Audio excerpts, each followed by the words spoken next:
नमस्कार दोस्तों, आपका स्वागत है ऑब्जर्वेशन की दुनिया में। मेरा नाम नरेंद्र साहनी है और आप देख रहे हैं वो न्यूज़।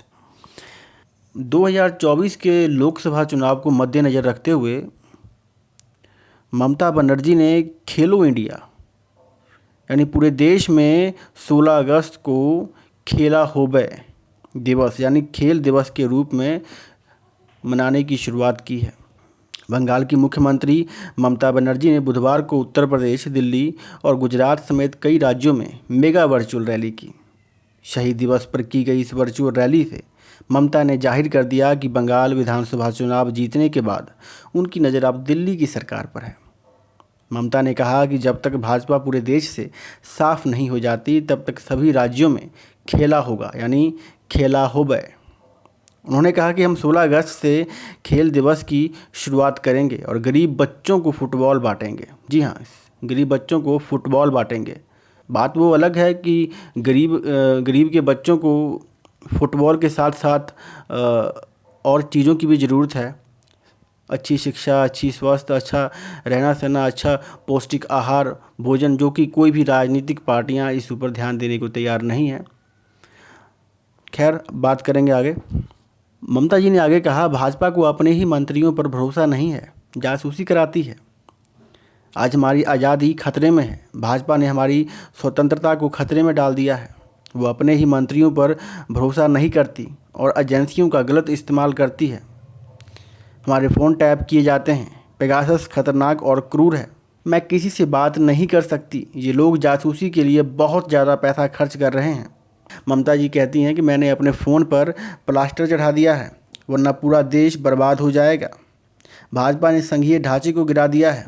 इन सब चीज़ों के पीछे अगर बात की जाए, ममता बनर्जी का सेंटर को घेरना कहीं ना कहीं 2024 के लोकसभा चुनाव की तैयारियों को दर्शाता है। बंगाल विधानसभा चुनाव में बंगाल अपनी बेटी चाहता है नारा देने वाली ममता ने 2 दिन पहले नया नारा जारी किया है। अब वो यूपी, दिल्ली, गुजरात, असम, तमिलनाडु और त्रिपुरा समेत देश भर में कई जगहों पर वर्चुअल रैली कर रही हैं।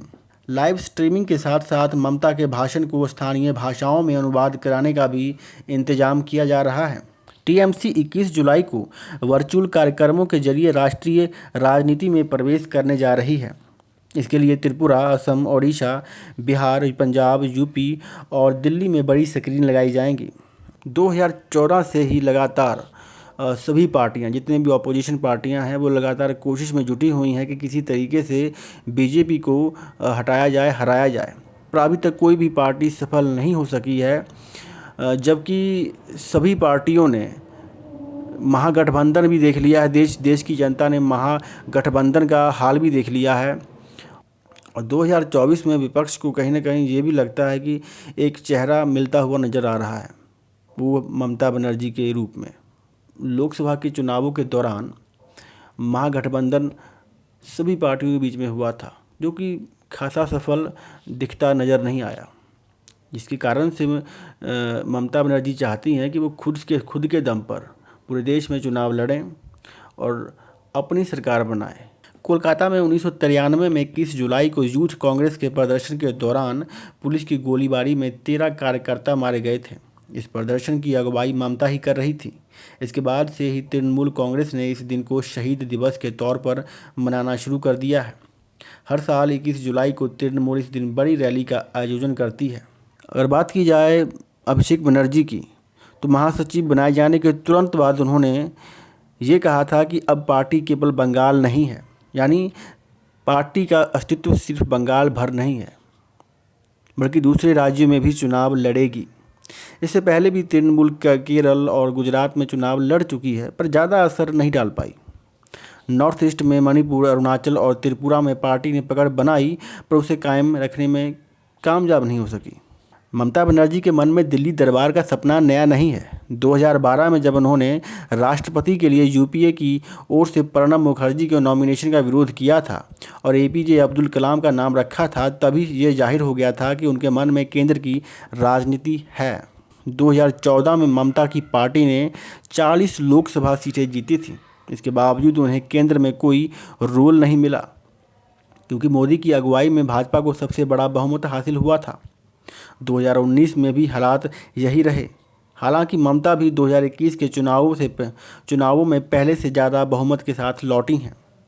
2019 में ममता बनर्जी करीब करीब सभी विपक्षी दलों को एक मंच पर ले आई थी, पर जब उन्होंने कोलकाता के ब्रिज परेड ग्राउंड में रैली की थी। हालांकि एनडीए और यूपीए दोनों सरकारों का हिस्सा रह चुकी तृणमूल को विश्वसनीय साथी न तो कांग्रेस मानती है और ना ही भाजपा। पर 2024 में भाजपा को हरा पाना अकेले दम पर, क्या ये पॉसिबल है? क्या ये हो सकता है? ये आने वाला समय तय करेगा।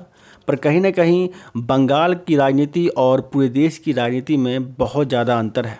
तृणमूल का अस्तित्व सिर्फ बंगाल के भीतर है, जहाँ पर भी उनके घर में भी भाजपा ने सेंध मारी है, बहुत बड़ी सेंध मारी है, क्योंकि जहाँ सिंगल डिजिट में भाजपा के प्रत्याशी थे, विधानसभा में सीटें थी उनकी, वहाँ वो सिंगल से डबल से ट्रिपल में आ गए वहाँ पर वो। तो इसलिए वहाँ पर भी बहुत बड़ी मात्रा में सेंध मारी गई है बीजेपी के द्वारा। तो ये कह देना कि तृणमूल पूरे देश में छा जाएगी और बंगाल से बाहर निकलकर उसका अस्तित्व बहुत बड़ा हो जाएगा, ऐसा दिखता प्रतीत नहीं हो रहा है, क्योंकि विपक्ष के पास कोई मजबूत चेहरा नहीं है फिलहाल की घड़ी में।